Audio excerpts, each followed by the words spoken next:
Welcome to the Business Spotlight. My name is Jada Walker. I am your host for today's conversation, and my guest today is Guillaume Binet. He is the founder of Copper Robotics. We'll be talking about his business, journey to business ownership, challenges, best practices, and share a peek of what it's really like to build and operate a business. So, Guillaume, thank you so much and welcome to the show. Thank you for being here today. I would love for you to share with us a little bit of your background and also about who you are and tell us about your business as well. Oh, thank you to have me, Jada. I'm Guillaume Binet. I've been like a software engineer all my entire career almost. But more recently, the last 10 years, I made a turn into robotics. And That's interesting because for me, robotics really represents what is important for me as a software developer. Meaning that when you are developing software, you want your software to be either used or actually act in the real world. And at the beginning, I did telecommunications. That was my way back in the days to actually do that. Actually, making a phone ring was actually some like an action that your software could do. But when I could jump into robotics, more precisely in autonomous vehicles, I was like, wait, my software can actually drive a car. That's absolutely incredible. And that's what really triggered this entire journey that actually ended up with the creation of Copper Robotics. So I can deep dive a little bit into that last part of the journey, right? So I realized that robotics, especially like with like autonomous vehicles, we were like at the fringe of what was possible, right? Like you haven't seen Hmm. like autonomous vehicles like until recently, right? Like where you can actually take your Right. one and actually hail a car. So we were basically the kind of the avant-garde, like the people that were before the big wave that is robotics today. And I learned a lot from that wave. And one thing I especially learned is that roboticists were not equipped with their software to actually deliver product grade robots. And that's the seed of what Copper Robotics is, right? Basically, that company is building an SDK and runtime for developers or roboticists to actually easily make a product out of their ID with like a real robot in the world.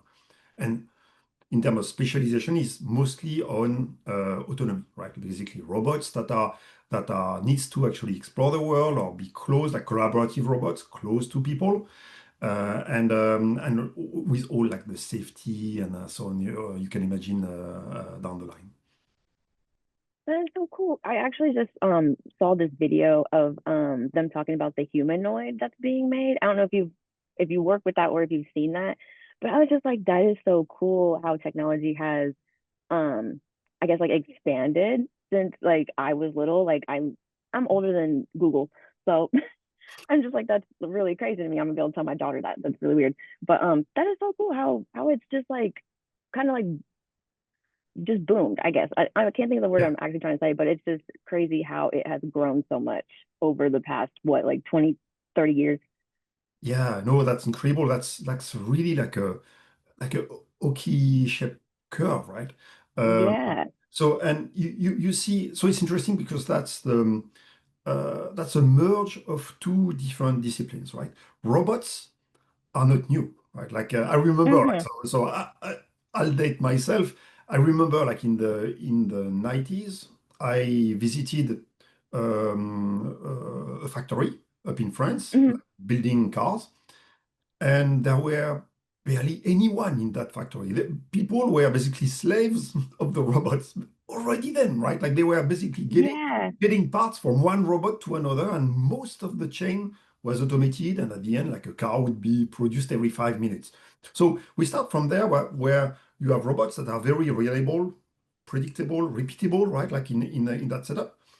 And at the same time, AI happened, right? And AI also Mm-hmm. went through like various like phases until today, where you have AI that can reason not only about words but also actions and 3D environments and so on. And the merge of the two suddenly makes incredible tools, right? You can see robots folding your laundry or mimicking humans or learning by themselves. It's an incredible new field, right? Very green, Yeah. incredible potential. Mm, Yeah, it's like blowing my mind how things are coming like together. But mm. let's set the stage for our viewers and listeners. So, generally speaking, what does your current ownership structure look like for the company? So basically, I co-founded the company with my wife. Oh, Might be that's so cute. surprising, but for us, it's not. We have been actually managing businesses for a while, a little bit like all around the world, in Belgium, in South Africa, and so on. So we have like a kind of That is like so cool. diverse experience of like starting businesses, mostly in services, like basically selling our own service.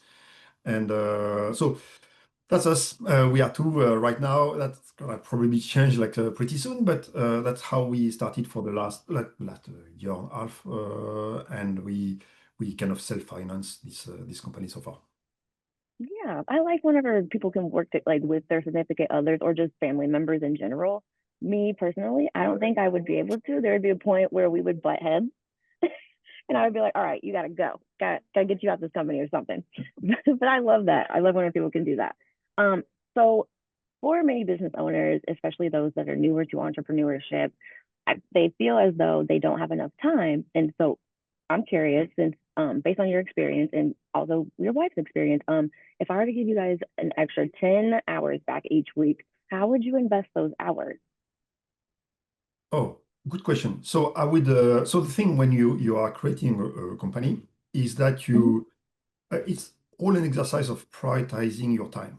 You Mm-hmm. never have enough time, and kind of sadly, right? You'll basically close in stuff that is very short term because yeah, you need to survive. You need to address your customer, and I don't know, there is a bug in your product. You need to jump on it, or there is an investor calling in, and so on. So there are a lot of things that are really like bam, bam, bam, bam. Like that's for Right. this week, right? The horizon, especially in small companies, the horizons are like so small, right? That's going to be Yeah. needed this week. So and what basically fall off the table are the long-term thinking, right? So if you were to give me 10 hours, I would maybe walk or listen to or read, right? Or really take some deep downtime or deep thinking time during the week, right? So to a little bit to see what's next and so on, to have like more like refine my vision and so on, stuff that is really hard when you are absolutely in the fire of the action every. I like that. Yeah, because I always feel like people they're just always like on the go, go, go. It's like Mhm. no one takes time to just sit back and like look at what is in front of them. So I like that. That's really cool. Okay, so why did you choose to go into business for yourself as opposed to going to work for someone else? As opposed to, sorry. As opposed to working for someone else. I'm so sorry. Oh, that's a very good question, right? So there are it's a trade-off, right? Like when you're an employee versus like an owner of a business, and one or the other actually don't match. It depends on your personality, right? I know Mm-hmm. people that they would not be able, they know in their like in their deep inner selves, they won't be able to be employees, right? Like they cannot be bossed around. They teach their way or the highway, or they have this kind of like really kind of a very free thinkers type of people, right? Yeah. Some people, that's the opposite. I know also people where if they don't have a structure around them, like people that can actually challenge them and so on, they get lost very, very quickly. And Yes. so, so first, like the type of people, and then the time in your life too, right? Like there are also times where you might actually be mature enough to say, okay, now I feel a little bit more comfortable and I can actually see myself okay, really driving that by myself. When you start a business, you're very alone. That's what people need to realize. You need to have your self motivation active, right? Like there will be Yeah. no one telling you like, you know what, do this, right? No, that's you, right? So that thing. so for me, right, it was kind of a learning journey too, right? Like I started like everybody else. I don't know. I was just like a simple engineer, like asking what should I do today? Do my code, right? And okay, is it good Yeah. enough? And so on. Then yeah, I became like a manager long time ago. Then director, then VP, right, and then CTO. So I went through all those steps where I gained confidence, like trust in myself, saying like, you know what, the more you actually climb up like that, the more autonomy you have, right? And at some point Hmm. you're like, oh, you know what, I start to have a good view about my activity versus the economic output that he can create and the business you can create out of it. So like, yeah, I have this vision. Yeah, let's go. Like let's let's remove all the barriers and then go heads on on what I like to do. Oh, so that's Yeah. the second part, right? If you want to create a business, you really have to absolutely love what you're doing. Otherwise, it's going to be game over instantly, like I tell you. Yeah, Right. Because it's like you don't want to go from like being at a job that you hate to making a job that you hate. yeah, exactly, right. It's like, what But sense does that also, make? yeah, but it comes back also to the thing I was mentioning in terms of motivation, right? Like you need to find somewhere like your light, like saying like the morning you wake up and you're like, oh yeah, I want my product to do this because you love your product and you love what people are doing with it. And the more people use that, you kind of fuel your enthusiasm and keep you going because you have to realize that there is a lot of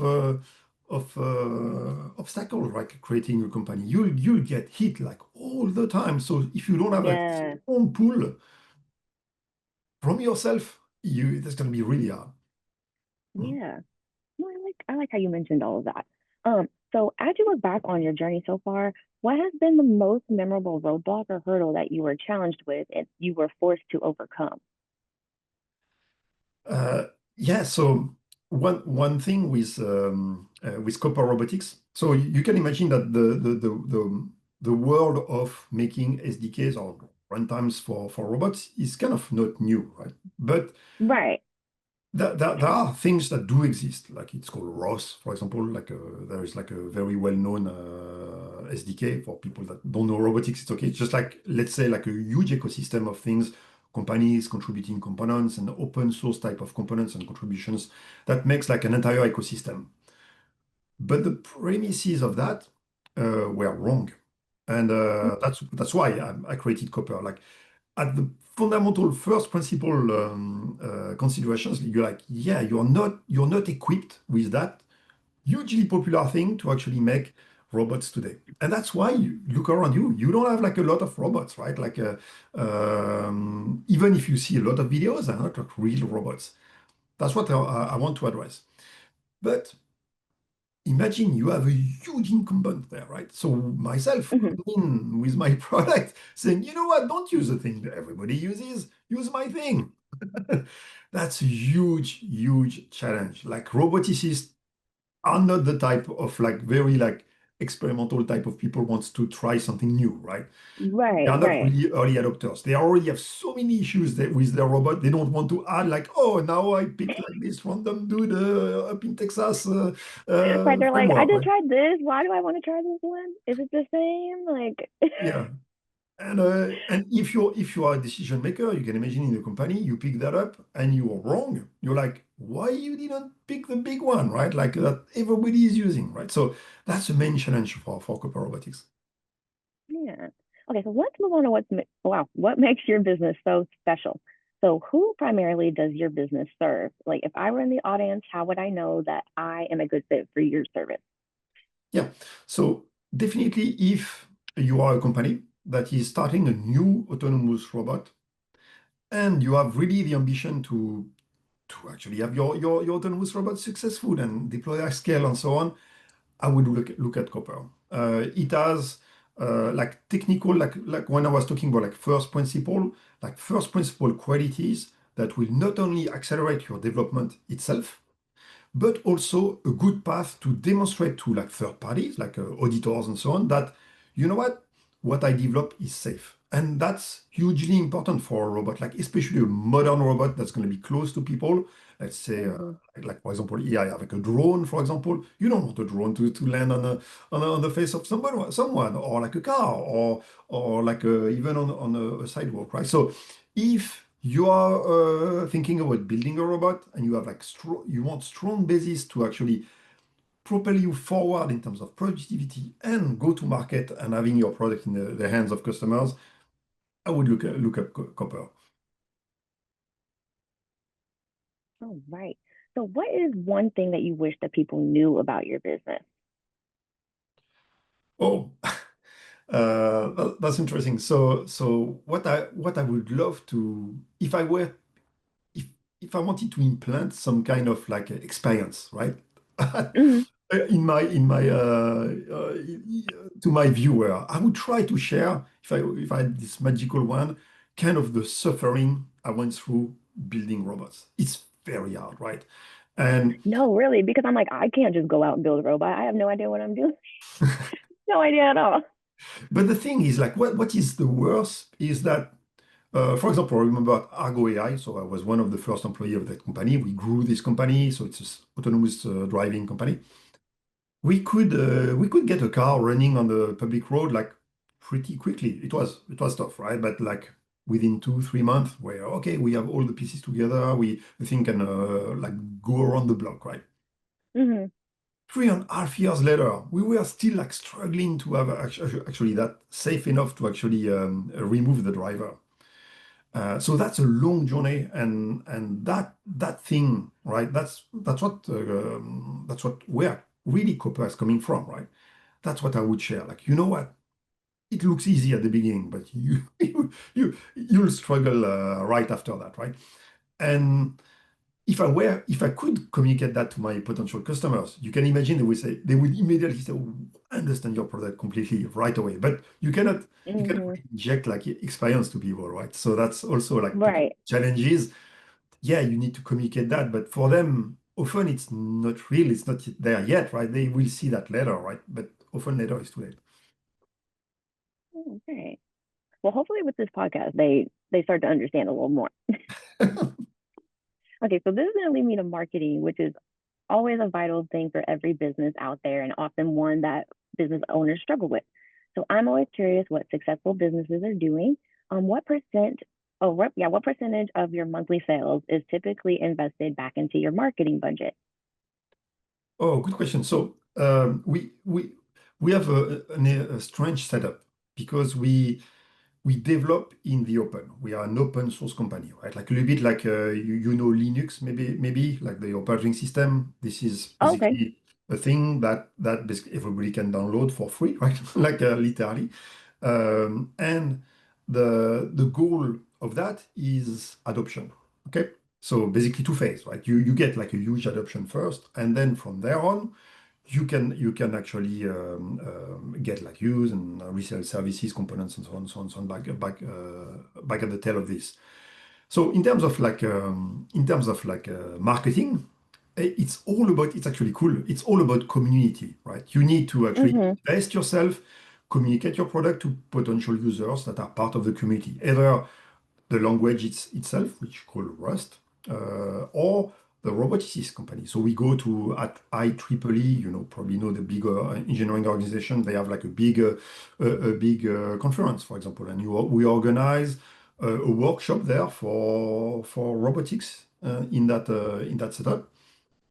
And yeah, that's how we bringing like attention to our thing. So if you look at my YouTube videos, I have a lot of like talks. I talked like last month in Berlin or New York and so on. And that's the way we do that. So it's pretty lean because I just pay like basically my time and a flight ticket, right? But that's very efficient because then people know you and the people start to talk about what you're doing. So there is this kind of like Right. So it's network like effect. almost like word of mouth, Exactly. basically. I'm like, I can't speak today. Wow, it's definitely Monday. Goodness gracious. I'm like, my words are just not coming out how I'm thinking that they are. All right. Well, We will move on. So what do you think is the number one marketing strategy that has brought you the most business? Do you think it would be word of mouth and like going to these conferences? Yeah, definitely the viral effect. We have like specialized, like for example, tech sites like Hacker News and so on. They think like technologically speaking is pretty sexy. So it's easy for us to, okay, we have a new feature, we put that there, and that generates a lot of traffic and potential Nice. users to our things. And LinkedIn has actually be also a good way to touch people that are more like in the business side or like a decision side. That's how we got, I don't know, car manufacturers and so on interested by our product. Nice. Okay. So moving on from marketing to sales, what does your sales process usually look like whenever you are going out to these conferences? Oh, so like I was saying, first you need to put your foot at the door, right? Like basically, Right. and once the person is convinced to, oh yeah, that might be interesting, they will start to look at your open source project.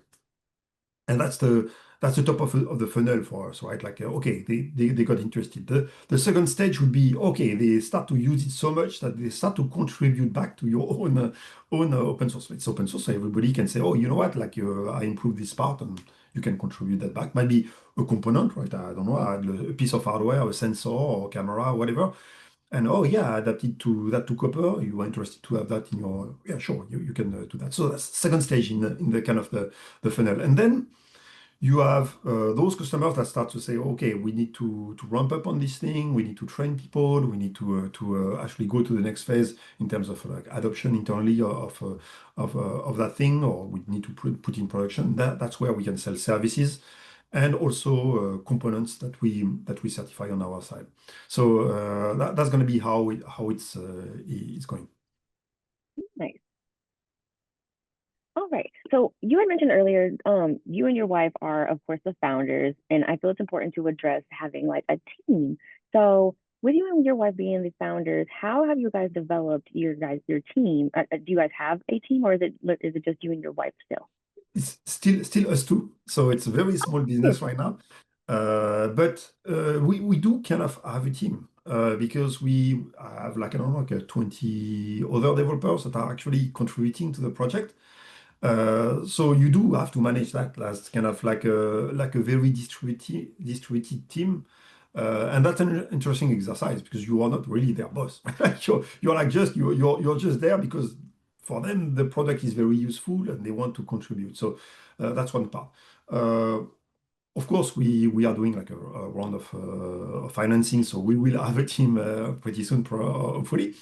And that's gonna change a little bit the shape of the company. But then, right, like it's going to be a lot of like, for example, developer relationship type of people, for example, people that are actually helping the community to contribute and so on, Yeah. to get traction, like as big as traction as possible. Yeah, and that should give you guys some more time back, of course. Hopefully, fingers crossed, because sometimes you don't find the right people. Hopefully, you find the right people because then, yeah, you'll have time back on your hands. Yeah, I know, but you like we were mentioning, like you never have enough time. So anytime Hmm. you delegate something to someone, you're like, oh, cool, I can go to my next tranche of like stuff I need to do in my to-do Hmm. list, but you never touch the end. It's like, man, if we could just add more time to the day, it'd be perfect. Instead of, yeah. You offered me 10 hours like earlier. I'm waiting for them now. Oh my goodness. So let's fast forward and look at what's to come next for your company. So where do you see your business in the next 3 to 5 years? Yeah, good question. So Copper, like I mentioned, is all about the community and the user base. And like my dream is that when we make it is to become the de facto standard to actually develop robots like smart robots and autonomous robots. And I think we have good chances to do this, right? Like having Yeah. rethought the thing from the ground up. We are very different from what exists today in the world, right? And some people got surprised about this, and hopefully that vision will come true where people are like, okay, you know what, we'll be the next one that maybe another copper someday will try to say, those old guys, they need to go now.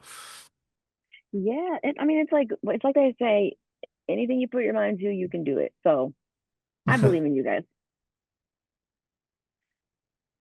All right.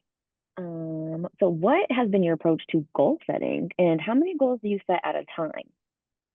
Oh, good one. So goals for me, you have two types of goals, right? You have kind of Hmm. the your North Star, basically where you're going. That's very important to set that for yourself, for your team, I for like that. community and so on, right? And but then it's complex to understand like where you are today and how can you what is the next step towards that goal, right? Hmm. For that, you have to do that iteratively.